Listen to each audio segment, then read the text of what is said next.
और तो कुछ बताएंगे? हाँ बताइए मैम। करियर हमारी जो भविष्य में जो हम करेंगे उसके जो हम लोग डिटेल्स जान सकते हैं उसमें हम लोग की ये अच्छे हैं तो उसमें हम लोग अपना करियर बिल्कुल बिल्कुल एक्सीलेंट शाबाश।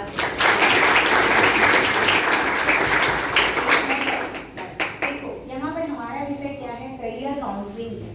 करियर का मतलब क्या होता है? ये होता है आजीविका।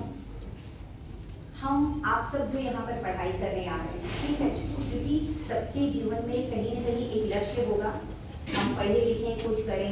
आजीविका का मतलब है कि जिससे हम धन भी अर्जित करते हैं, जिससे हमारा परिवार का भरण पोषण होता है, जिससे हमारा घर चलेगा।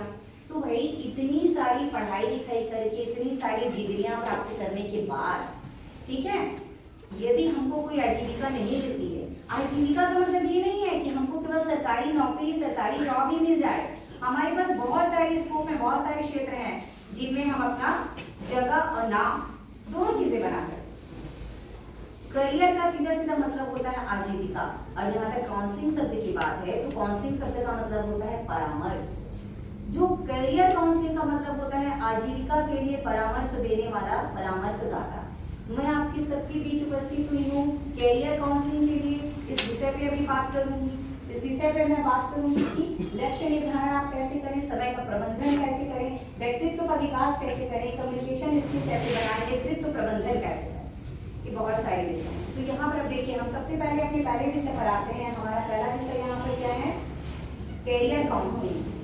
तो आप सभी अपने जीवन में सोचते हैं, यहाँ पर कक्षा 10वीं वाले भी बच्चे बैठे हुए हैं। कौन कौन है? हाथ ऊंचा करेंगे। ठीक, वेरी गुड। बाकी सब 11th 12th वाले बच्चे कौन कौन है? ठीक, वेरी गुड। हाथ नीचे करिए। यहाँ पर जैसे कक्षा 10वीं के बाद है ना, आपको अक्सर विषय चयन करने में कठिनाइयाँ आती हैं। अभी तो आप कक्षा 10वीं में हैं, आपको अभी बोर्ड एग्जाम दिलानी है। बोर्ड एग्जाम आपको बहुत कड़ी मेहनत करनी है।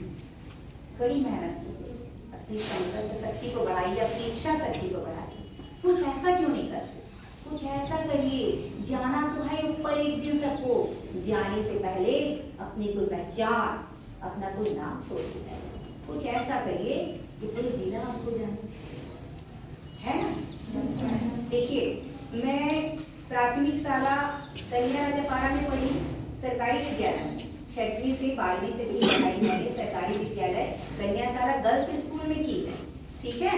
गर्ल्स स्कूल में भी मैडम हमारी शिक्षिका रही है। आपकी जो प्राचार्य है ये कोई साधारण शिक्षिका नहीं है।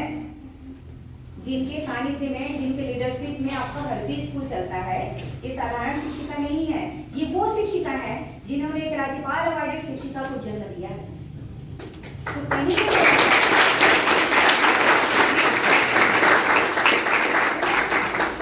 मैंने इस स्कूल को मेरे चयन करने का आज पहली बार इसीलिए मेरा मकसद था क्योंकि मैं आप सबों को ये बता सकूं, आपके माइंड मैप ये बना सकूं, आपके माइंड सेट कर सकूं इस बात के लिए कि आपके मन में यदि किसी तरह की ये छवि है कि सरकारी स्कूल में पढ़ने वाला बच्चा कुछ नहीं कर सकता, हमारे पास संसाधनों के अभाव है, हमारे पास ये नहीं है, अमुक चीजें नहीं है, तो ये सोचिए सबसे बड़ी चीज है आपकी दृढ़ इच्छा शक्ति, आपका विल पावर।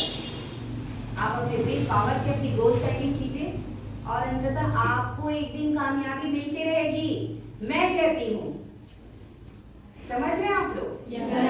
जब आप कड़ी मेहनत करेंगे, अपनी किसी चीज के लिए खड़े होंगे तो निश्चित ही है आपको उस क्षेत्र में सफलता हासिल होके रहेगी। हद इतनी करो कि हद की इंतहा हो जाए। समझ रहे हो? किसी भी चीज को कामयाबी के लिए हद इतनी करो कि हद की इंतहा हो जाए और मेहनत इतनी करो कि वो भी एक दास्तां। तो आपकी सोच है वही आपका माइंड मैप निर्धारित करता है। जब हम कैरियर काउंसलिंग की बात करते हैं तो यहाँ पे देखिए कक्षा 10वीं के बाद बच्चों को विषय चयन करने में बहुत सारी दिक्कतें आती हैं। अलग अलग सब्जेक्ट्स होते हैं। यहाँ क्या क्या विषय है आपके स्कूल में?